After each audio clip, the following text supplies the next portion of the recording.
नमस्कार दोस्तों, मैं अमन स्वागत करता हूं आपके अपने YouTube चैनल एजुकेशन हब पे। राज्य दर्शन का यह दूसरा क्लास है और आज के इस क्लास में हम देखेंगे बिहार राज्य के बारे में। हालांकि किसी भी राज्य को के इतिहास को 15 से 20 मिनट में समाप्त करना उचित नहीं होता है, क्योंकि हर एक राज्य का अपना एक बड़ा इतिहास होता है। लेकिन हम इस क्लास में एक समान रूप से बिहार राज्य की जानकारी को देखेंगे। तो चलिए शुरू करते हैं बिना किसी देरी के। तो जैसा कि मैंने बताया कि किसी भी राज्य, देश या महाद्वीप हो, उसको जानने से पहले हम उनकी सीमाओं को जानते हैं। तो बिहार राज्य के बारे में देखें तो इसके पश्चिम में इसकी सीमा लगती है उत्तर प्रदेश से, दक्षिण में इसकी सीमा लगती है झारखंड राज्य से और इसके पूर्व में इसकी सीमा लगती है पश्चिम बंगाल से। अर्थात यह 3 राज्यों से सीमा बनाता है, उत्तर प्रदेश, झारखंड और पश्चिम बंगाल, और एक अंतर्राष्ट्रीय सीमा बनाता है और उस अंतर्राष्ट्रीय देश का नाम है नेपाल। यानी कि उत्तर में नेपाल, दक्षिण में झारखंड, पूर्व में पश्चिम बंगाल और पश्चिम में उत्तर प्रदेश। इस तरह से 3 राज्य और एक अंतर्राष्ट्रीय सीमा से घिरा हुआ यह राज्य है बिहार। इसके बारे में अगर जानें तो यहाँ पे है कि बिहार राज्य के जैसा कि मैंने बताया कि बिहार राज्य जो है वह उत्तर पूर्वी भाग के मध्य में स्थित एक ऐतिहासिक राज्य है और इस राज्य की राजधानी है पटना। बिहार का असली नाम बेसिक तौर पे प्राचीन इतिहासों में हमें मगध मिलता है और प्राचीन इतिहास में जब आप पढ़ेंगे 16 महाजनपदों में, तो 16 महाजनपदों में कुछ महाजनपद है जैसे कि मगध, मिथिला और अंग। तो इन तीनों को मिलाकर बेसिक तौर पे आज का वर्तमान स्वरूप बिहार का है। तो अगर आप प्राचीन इतिहास में 16 महाजनपदों को पढ़ते हैं तो उनमें से आज के बिहार को जानना हो तो उसमें मगध, मिथिला और अंग के क्षेत्र को मिलाकर आज का बिहार बना है और इसका प्राचीन नाम मगध आता है।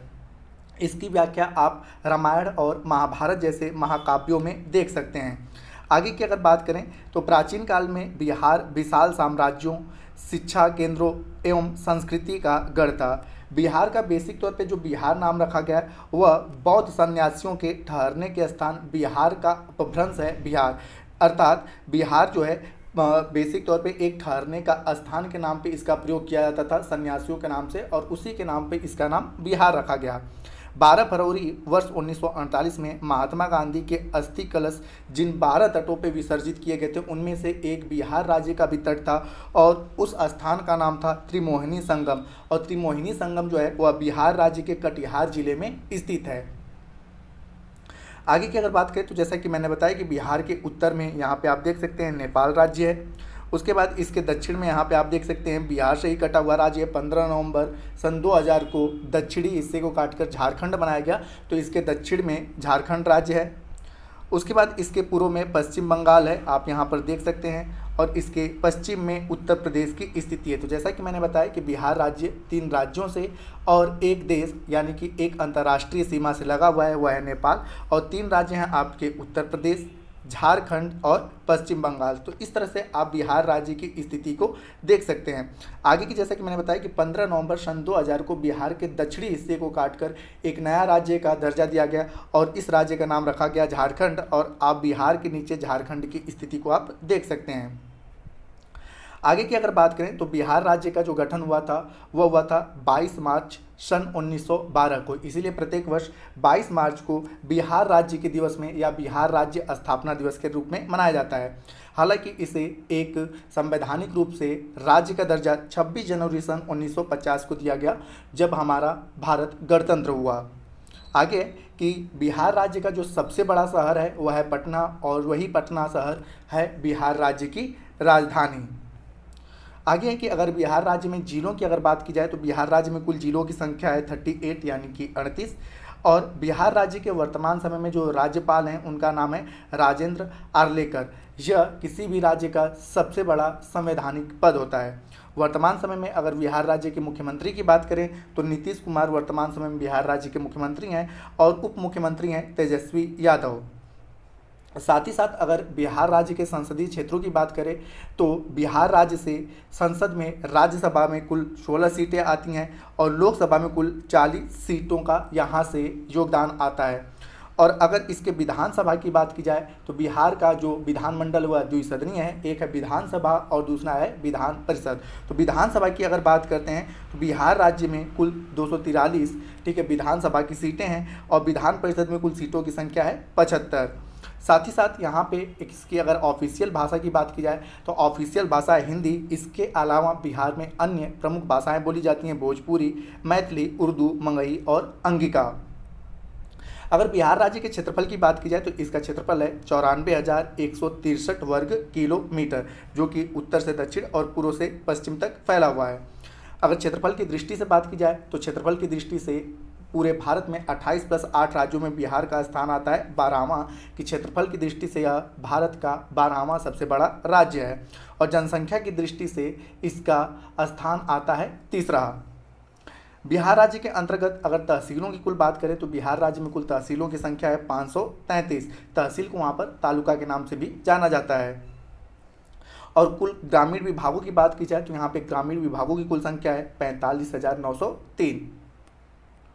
आगे की अगर बात करें तो बिहार के अगर राजकीय पुष्प की बात करें तो बिहार का, जैसे कि भारत का राजकीय पुष्प जो है वह है आपका कमल, तो उसी प्रकार से हर राज्य का अपना एक राजकीय फूल होता है। तो बिहार राज्य का जो राजकीय फूल है या पुष्प कह सकते हो वह है कचनार, और कचनार का जो वैज्ञानिक नाम आता है उसका नाम है बहुहीनिया वेरिएगाटा। तो कचनार कह लें या इसका वैज्ञानिक नाम है बहुहीनिया वेरिएगाटा। आगे की अगर हम बात करते हैं तो आगे है कि बिहार का राजकीय फल जो है वह है आम, और बिहार का जो राजकीय वृक्ष है वह है पीपल का वृक्ष। बिहार के अगर राजकीय पक्षी की बात की जाए तो सामान्य पक्षियाँ इनमें बेसिक तौर पे आ जाती हैं, और बिहार का जो राजकीय जानवर है वह है गौर। यह भारतीय नस्ल का एक सांड है। तो सामान्य रूप से कई जगहों पे इसका नाम सांड ही आता है, तो या तो गौर कहें या तो आप सांड कहें। यहाँ पे अगर बिहार राज्य का राजकीय खेल की अगर बात करें तो बिहार राज्य का राजकीय खेल क्रिकेट है। और बिहार राज्य में बेसिक तौर पे आपने नदियों के बारे में जाना होगा, तो बिहार राज्य का शोक या बिहार का आशु के नाम से जाना जाता है कोसी नदी को, क्योंकि इसमें बहुत अधिक मात्रा में बाढ़ आती है जिसके कारण जनजीवन यहाँ पर प्रभावित होता है। इसी कारण से कोसी नदी को बिहार राज्य का शोक कहा जाता है। अगर आगे की बात करें तो बिहार राज्य के अगर अक्षांशीय विस्तार की बात करें तो बिहार राज्य का अक्षांशीय विस्तार 24 डिग्री 20 मिनट 10 सेकेंड उत्तरी अक्षांश से लेकर 27 डिग्री 31 मिनट 15 सेकेंड उत्तरी अक्षांश तक है। इसका ये अक्षांशीय विस्तार है। और साथ ही साथ अगर इसके देशांतर विस्तार की बात की जाए तो इसका देशांतर विस्तार यहाँ से शुरू होता है। यह 83 डिग्री 19 मिनट 50 सेकेंड से लेकर 88 डिग्री 17 मिनट 40 सेकेंड तक इसका देशांतर विस्तार है। तो इस प्रकार से यह उत्तर में अगर बात की जाए तो उत्तरी अक्षांश की बात करें तो यह 24 डिग्री 20 मिनट 10 डिग्री उत्तरी अक्षांश से लेकर 27 डिग्री 31 मिनट 15 अक्षांश तक स्थित है। और देशांतर विस्तार की अगर बात करें तो इसका देशांतर विस्तार 83 डिग्री 19 मिनट 50 मिनट पूर्वी देशांतर से लेकर यहाँ पर इसका 88 डिग्री 17 मिनट 40 सेकेंड पूर्वी देशांतर तक इसका विस्तार आता है। आगे की अगर बात करें तो बिहार राज्य की जो प्रमुख नदी है वह है गंगा नदी, और गंगा नदी की अन्य सारी सहायक नदियां हैं। तो गंगा नदी राज्य के लगभग बीचों बीच से होकर बहती है। उत्तरी बिहार में बागमती, कोसी, बूढ़ी गंडक, गंडक, घाघरा और उसकी सहायक नदियों का समतल मैदान है। सोन, पुनपुन, फल्गु तथा क्यूलू नदी बिहार के दक्षिण में गंगा से मिलने वाली नदियाँ हैं। आगे की अगर बात करें तो बेसिक तौर पर बिहार के दक्षिण में छोटा नागपुर का पठार है जिसका अधिकांश हिस्सा अब झारखंड में। तो यहाँ पे आप झारखंड का स्थिति देख सकते हैं। तो इसके दक्षिण में जो है आपका छोटा नागपुर का पठार है जिसका ज़्यादातर भाग हमें झारखंड में देखने को मिलता है, तथा उत्तर में हिमालय पर्वत का नेपाल श्रेणी है। तो यहाँ पे आप देख सकते हैं कि नेपाल है और यहीं पे हिमालय पर्वत का नेपाल श्रेणी भी है, और यहाँ पर हिमालय से उतरने वाली कई नदियाँ तथा जलधाराएँ बिहार से होकर प्रवाहित होती हैं और गंगा में अपने जल को विसर्जित करती हैं। वर्षा के दिनों में इन नदियों में बाढ़ की एक बड़ी समस्या है, और इस समस्या से सबसे अधिक प्रभावित रहती है कोसी नदी, और जिसके कारण बिहार का शोक कोसी नदी को कहा जाता है। अगर आगे की बात करें तो उत्तर में भूमि प्रायः सर्वत्र उपजाऊ और कृषि योग्य है, और इस प्रकार से बिहार राज्य की भी जो अर्थव्यवस्था है वह कृषि पर ही टिकी हुई है। यहाँ पे धान, गेहूँ, दलहन, मक्का, तिलहन, तंबाकू, सब्जी तथा केले, आम और लीची जैसे कुछ फसलों की खेती की जाती है। यहाँ पे ज़्यादातर नाम आता है हाजीपुर के केले का और मुजफ्फरपुर की लीची का, जो कि पूरे देश भर में प्रसिद्ध है। आगे की अगर बात करते हैं तो राज्य के अगर प्रमुख उद्देश्य की अगर बात करें तो मुंगेर में स्थित है सिगरेट कारखाना। आगे है मुंगेर में आईसीटी के अन्य उत्पाद में अगरबत्ती, माचिस, चावल, आटा आदि का भी निर्माण किया जाता है। साथ ही साथ मुंगेर में एक बंगदूर फैक्ट्री भी देखने को हमें मिलती है, और मुंगेर के जमालपुर में एक रेल कारखाना भी है। साथ ही साथ एशिया का प्रसिद्ध रेल कारखाना जो है जमालपुर में। तो अक्सर पूछ करके पूछा जाता है कि जमालपुर रेल कारखाना किस राज्य में स्थित है, तो बिहार के मुंगेर में। आगे है आपका भागलपुर में जो है सिल्क उद्योग है, और साथ ही साथ मुजफ्फरपुर और मोकामा में भारत वैगन लिमिटेड का रेलवे वैगन संयंत्र स्थित है। आगे कि बरौनी में भारतीय तेल निगम का तेल शोधक कारखाना है। तो बिहार में एकमात्र तेल शोधक कारखाना है जिसका नाम है बरौनी, और अक्सर करके आप बरौनी का नाम सुनते होंगे। तो ये भी आता है कि बरौनी किस राज्य में स्थित है, तो बिहार राज्य में स्थित है। आगे कि बरौनी का HPCL और अमझोर का pyrites phosphate and chemical limited जो है राज्य के उर्वरक संयंत्र हैं। यहाँ पर अत्यधिक मात्रा में उर्वरक का उत्पादन किया जाता है, जिससे कि राज्य और अन्य राज्य भी लाभान्वित होते हैं। साथ ही साथ सिवान जो है और भागलपुर, पंडौल, मोकामा और गया के बीच 5 बड़ी सूत कटाई की मिलें भी हैं। अन्य अगर राज्य के उद्योगों की बात की जाए तो उत्तर व दक्षिण में बिहार में कुल 13 चीनी मिलें हैं जो निजी क्षेत्र की हैं, तथा 15 चीनी मिलें सार्वजनिक क्षेत्र की हैं जिनकी कुल पेराई क्षमता 45,000 टी है। और साथ ही साथ पश्चिमी चंपारण जो कि नेपाल से सटा हुआ है, मुजफ्फरपुर और बरौनी में चमड़ा प्रसंस्करण का उद्योग भी यहाँ पर देखने को हमें मिलता है। कटिहार और समस्तीपुर में 3 बड़े पटसन के कारखाने हैं। साथ ही साथ हाजीपुर में दवाएं बनाने का कारखाना है। औरंगाबाद और पटना में खाद्य प्रसंस्करण और वनस्पति बनाने के भी कारखाने हैं। आगे है कि इसके अलावा बंजारी के कल्याणपुर सीमेंट लिमिटेड नामक सीमेंट कारखाने का बिहार के औद्योगिक नक्शे का बहुत महत्वपूर्ण स्थान आता है। आगे की औरंगाबाद में एक नया श्री सीमेंट कारखाना भी खुला हुआ है। और रेल इंजन कारखाना जो है माधेपुरा में। ये पूछा जाता है कि बिहार में किस जिले में रेल इंजन कारखाना है, तो माधेपुरा में। और साथ ही साथ एक और रेल इंजन कारखाना है जो कि मढ़ौरा हुई या एक फैक्ट्री है। तो बेसिक तौर पे इसमें ज़्यादा फेमस है वह है माधेपुरा का रेल इंजन कारखाना। कुछ अन्य उद्योग हैं, इनमें आता है मोकामा के दरियापुर में बाटा नामक कंपनी में जूते के कारखाने हैं। तो बिहार में एक बाटा नामक कंपनी है जो कि आपने अक्सर करके सुना होगा, बाटा के जूते। और आगे कि माधेपुरा की यह फैक्ट्री अपने आप में देश की सबसे आधुनिक फैक्ट्री है। फैक्ट्री के निर्माण में अल्ट्समन कंपनी ने 74% राशि का निवेश किया है। वहीं भारतीय रेल की इस फैक्ट्री में 26% हिस्सेदारी है, जिसको कि 260 एकड़ भूमि में यह फैक्ट्री फैला हुआ है। तो बेसिक तौर पे माधेपुरा में जो फैक्ट्री है उसमें बेसिक तौर पे एक कंपनी है अल्ट्समन, और साथ ही साथ इसमें बेसिक तौर पे भारतीय रेल का भी योगदान है। तो अल्ट्समन का 74% हिस्सेदारी है और इसमें भारतीय रेल का जो है वो 26% हिस्सेदारी है। तो यह बिहार राज्य के कुछ प्रमुख उद्योग आ जाते हैं। आगे की अगर बात करते हैं तो बिहार राज्य में शिक्षा, तो बेसिक तौर पे प्राचीन काल से ही बिहार जो है वह शिक्षा का केंद्र रहा है। तो और साथ ही साथ वर्तमान समय में भी बिहार शिक्षा का केंद्र है। इसमें अगर बात करें तो प्राचीन काल में नालंदा, विक्रमशिला तथा ओदंतीपुर विश्वविद्यालय जो है प्राचीन बिहार के गौरवशाली अध्ययन केंद्र रहे हैं।